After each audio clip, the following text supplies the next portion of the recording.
మరో వారం రోజుల్లో పుష్కరాలు ప్రారంభమవుతున్నాయి. మరి గోదావరి నదిలో పుణ్యస్నానాలు చేయడానికి ఎలా వెళ్ళాలి, పుణ్యక్షేత్రాలను దర్శించుకుని ఎలా తిరిగి రావాలి, ఇలాంటి డౌట్స్ అన్నింటినీ క్లారిఫై చేశారు ఆర్టీసీ అధికారులు.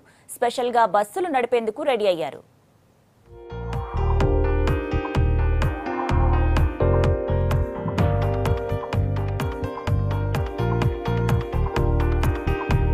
గోదావరి పుష్కరాలకు వచ్చే భక్తులకు రవాణాలో ఎలాంటి ఇబ్బందులు లేకుండా ఏర్పాట్లు చేస్తున్నారు రెండు రాష్ట్రాల ఆర్టీసీ అధికారులు.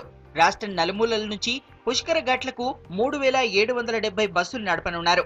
ఇవే కాకుండా రెండు రాష్ట్రాల ఆర్టీసీలు హైదరాబాద్ నుంచి ప్రత్యేక బస్సులు నడపనున్నారు.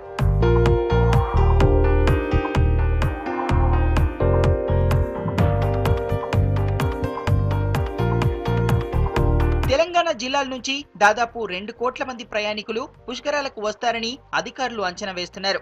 ఆదిలాబాద్ లోని బాసర, కరీంనగర్ జిల్లాలోని ధర్మపురి, కాళేశ్వరం, ఖమ్మం జిల్లా భద్రాచలంతో పాటు మిగిలిన పుష్కర ఘాట్లకు 2270 బస్సులను నడిపేందుకు ఏర్పాట్లు చేస్తున్నారు. పుష్కరాలకు సుమారు 2 కోట్ల మంది పుణ్యస్నానాలు ఆశించడానికి వస్తారని చెప్పన్నది తెలంగాణ రాష్ట్రంలో భావిస్తున్నాము. ముఖ్యంగా ఆదిలాబాద్ జిల్లాలో బాసర ఒకటి, తర్వాత కరీంనగర్లో ధర్మపురి, కాళేశ్వరం, మరి ఖమ్మంలో భద్రాచలం. ఇది కాకుండా నిజామాబాద్లో కందుకూర్తి, ములకట్ట అని వరంగల్లో ఇంకా ఇది కాకుండా ఇంకా 17 స్నానఘట్టాలు ఉన్నాయి.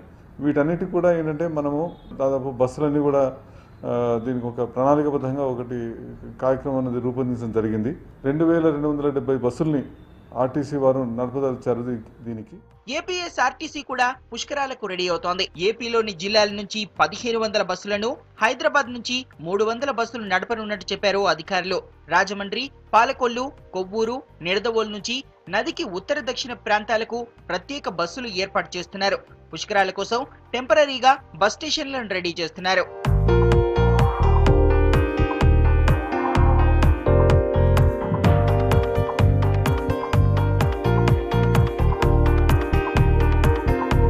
రాష్ట్ర ఏర్పాటు తర్వాత తొలి పుష్కరాలు కావడంతో చాలా ప్రతిష్టాత్మకంగా తీసుకుంది స్టేట్ గవర్నమెంట్. ఆన్లైన్ లో టికెట్లు బుక్ చేసుకునే అవకాశం కూడా కల్పించారు అధికారులు.